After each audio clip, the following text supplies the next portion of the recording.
You know, we all go out and shop for furniture and we find that perfect sofa or we find that perfect chest. We want it to be the perfect piece, the little table, whatever it is. Until you accessorize it, it still is just a little sofa or table or a little chest. And it has no personality until you put personality on it. Now, in this particular instance, I love this chest, this little French chest. Isn't it fun? Little color to it, little gold highlighting. Can be as informal or as formal as you want it to be.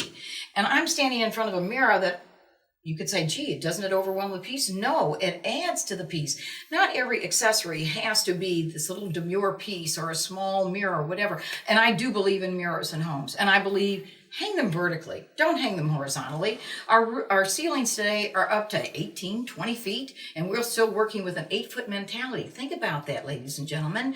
Use that room to your best advantage and use mirrors. And it's not a vanity thing because you hang more than one mirror in a house. You hang them more than one picture. So don't be intimidated by the fact that I'm going to hang a mirror here and I'm going to hang one over there. They're great.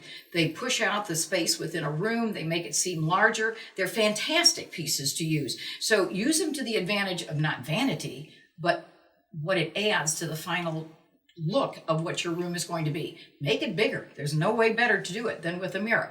Now, when you start accessorizing and you've got this flat surface in this particular case, let's not underestimate the power of a lamp. So let's start right away. Let's put a lamp up here. Let's put it right there in the middle. Now, there's no rule. There's no law. There's no Emily Post going into your home to say, you've done it correctly or you haven't. Now, perhaps if I was to come into the house, I could tweak it a little bit, perhaps. But let's start out with that lamp. And as we're working, we're going to work off of a pyramid. And we're going to be bringing things down and down and down. So I know I love that, but let's get a little color going. Our cabinet is lovely. It has some black highlights in it. A plate, how lovely. And it's up on a stand, so that gives me a little bit more of a vision look as it descends down onto that lamp. You see that triangular line? It's coming into place. Now I also want to use, let's say a candle goes on here, and now we've got these flameless candles. How fabulous is that? They work on a remote control, easy on and off, no problem. Everything looks good, but we've got a hard surface going on here, and everything seems to be redundant to that hard surface. So let's bring in some greenery, florals. Look at how much softer this is beginning to look. And now we're bringing in more color, which is pulling out the color of the cabinet itself. It doesn't stay so bound to being boring, and isn't it nice, and don't you like it, Aunt Ethel? So this is really a fabulous way to be working. And just to make sure that we've got enough personality going on, let's bring in our little turtle. Now, you know, everything doesn't have to be framed. So sometimes it's something as simple.